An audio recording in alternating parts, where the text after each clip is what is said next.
सर्वस्वरूपे सर्वेसे सर्वशक्ति समन्विते भयभ्यस्त्राहिनो देवी दुर्गे देवी नमोस्तुते। सप्तश्लोकी दुर्गा स्तुति श्लोक नंबर 5। जो दुनिया के सारे स्वरूपों में सर्वश्रेष्ठ है और जिसके नाम मात्र से हमारे सारे भय मुक्त हो जाते हैं, ऐसी माँ दुर्गा हमारे घर आशीर्वाद देने आ रही है 17 अक्टूबर 2020 को। नमस्कार, मैं फाल्गुनी दिव्य होम से नवरात्रि की बहुत बहुत बधाई देती हूँ। इससे पहले कि हम चर्चा आगे बढ़ाएं, मुझे उम्मीद है आप भी माता के स्वागत के लिए अपने घर में कुछ तैयारी की होगी। कौन सी तैयारी की है मुझे कमेंट बॉक्स में जरूर लिखें। आइए इस वीडियो में जानते हैं कि घर बैठे बैठे हम माता का स्वागत कैसे करते हैं। इससे पहले ये 2020 की नवरात्रि कैसे विशेष और खास है, इसकी चर्चा।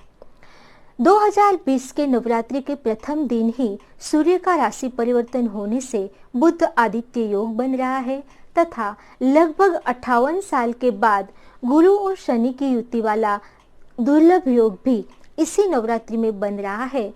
इसलिए ये नवरात्रि कुछ खास है, कुछ विशेष है। ऐसे में आइए जानते हैं कि हम घर बैठे बैठे किस तरह से माता का स्वागत सरल विधि से कर सकते हैं। सबसे पहले हम बात करते हैं संकल्प की। आप हाथ में जल लेके अपने गोत्र, कुल देवता, कुल देवी आदि को याद करते हुए नवरात्र के पूरे 9 दिन तक व्रत रख सके। माता आपको उसकी शक्ति दे, उसका मन ही मन संकल्प करें। बाद में घर का जो पवित्र कोना है आपके घर के मंदिर के पास जहां आप स्थापना करना चाहते हैं, उस जमीन को गंगा जल या गौमूत्र से स्वच्छ करते हुए पृथ्वी से इजाजत ले और बाद में 4 पहिए वाली कोई चौकोर या चौकी या बाजोट को उस पे बिछाए। उसके ऊपर आप लाल कपड़ा बिछाए तथा चावल से अष्टदल बनाते हुए उसके ऊपर मिट्टी का एक ऐसी परात रखे कि जिसमें गीली मिट्टी में आप जौ या गेहूं को बो सके।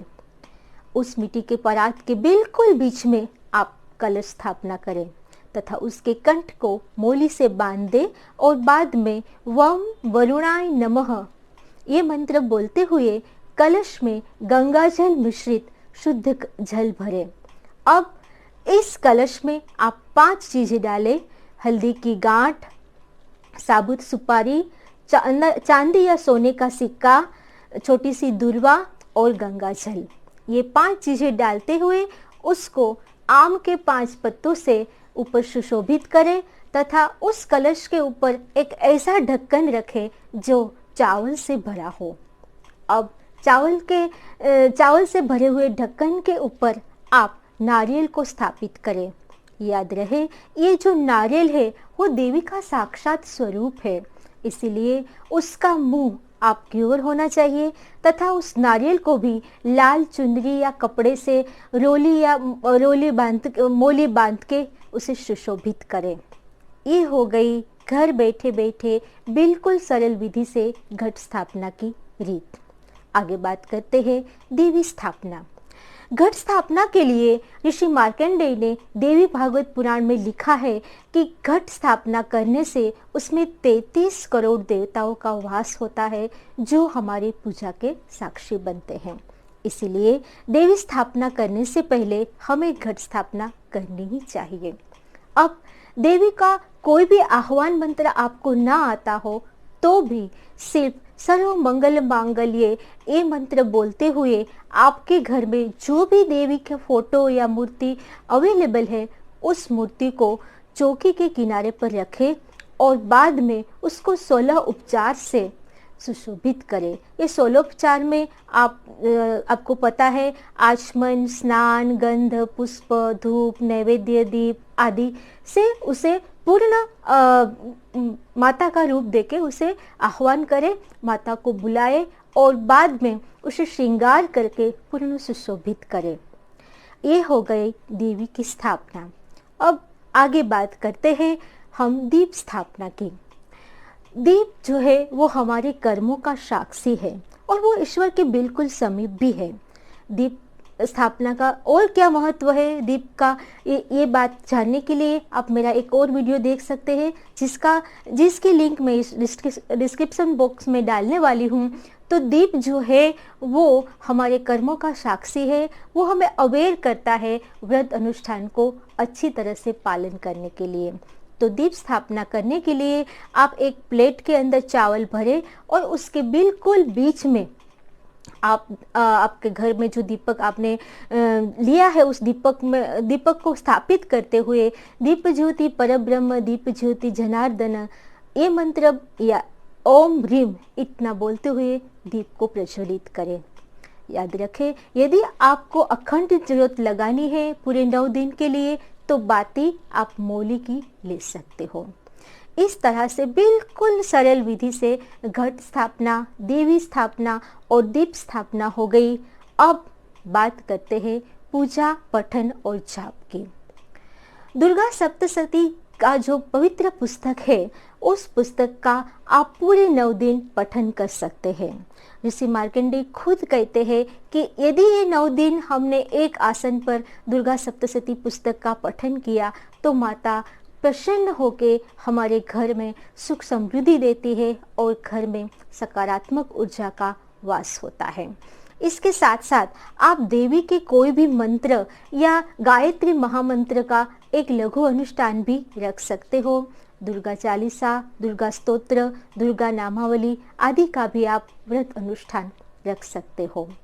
याद रहे, जो पहले दिन आपने अनुष्ठान या व्रत संकल्प लिया है वो आपको 9 दिन तक निभाना है। अब जानते हैं कि दुर्गा स्थापना में कुछ सावधानी रखनी है, इसकी कुछ चर्चा। जो भी हम पूजा पाठ जाप करते हैं वो ब्रह्म मुहूर्त में यानी कि सूर्योदय से हो, वो बहुत श्रेष्ठ है। इसीलिए इस 9 दिन के दौरान ब्रह्म मुहूर्त में उठे, ब्रह्मचर्य का पालन करें, जमीन पर सोए, बिल्कुल सात्विक आहार या केवल फलाहार करें और अपने काम, क्रोध, मोह और दूसरों की निंदा आदि का त्याग करें। इस तरह से पूर्ण सात्विक भाव से आप माता को श्रद्धा पूर्वक स्थापित करके उसका व्रत अनुष्ठान ले सकते हो। अब आइए जानते हैं कि नवरात्र व्रत रखने का वैज्ञानिक अनुसंधान। हमारे हिंदू धर्म की धार्मिक परंपराओं को आगे बढ़ाते हुए हमारे जो आर्षदृष्टा ऋषि थे वो कितने वैज्ञानिक थे, इस बात का हमें तब अनुसंधान मिलता है जब हम देखते हैं कि साल के जो 2 नवरात्र है, शारदीय नवरात्रि और चैत्र नवरात्रि, ये दोनों ऋतु संधि में आती है। ऋतु संधि यानी ऋतु का बदलाव। ऐसे में हजारों रोग के जीवाणु हमारे शरीर के ऊपर आक्रमण करते हैं। यदि हम सात्विक आहार, फलाहार या व्रत अनुष्ठान करते हैं तो हमारे शरीर की रोग प्रतिकारक शक्ति बढ़ती है और हमारा शरीर ऐसे जीवाणु से कम बीमार पड़ता है। हमारे मार्कंडेय ऋषि देवी भागवत महापुराण में लिखते हैं कि नवरात्र का व्रत शरीर के 9 द्वारों को शुद्ध करने का व्रत है।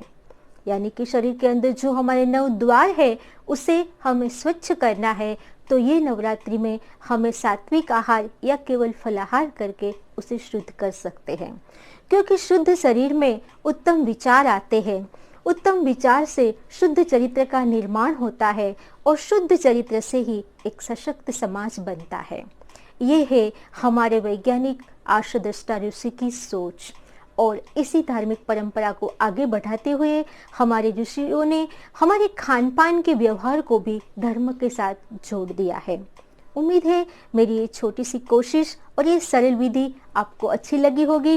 मुझे कमेंट बॉक्स में ज़रूर लिखें कि इस बार आपने कौन सा व्रत संकल्प लिया है और मेरे चैनल को लाइक करें, शेयर करें, सब्सक्राइब करें। एक बार फिर से आप सभी का बहुत बहुत धन्यवाद।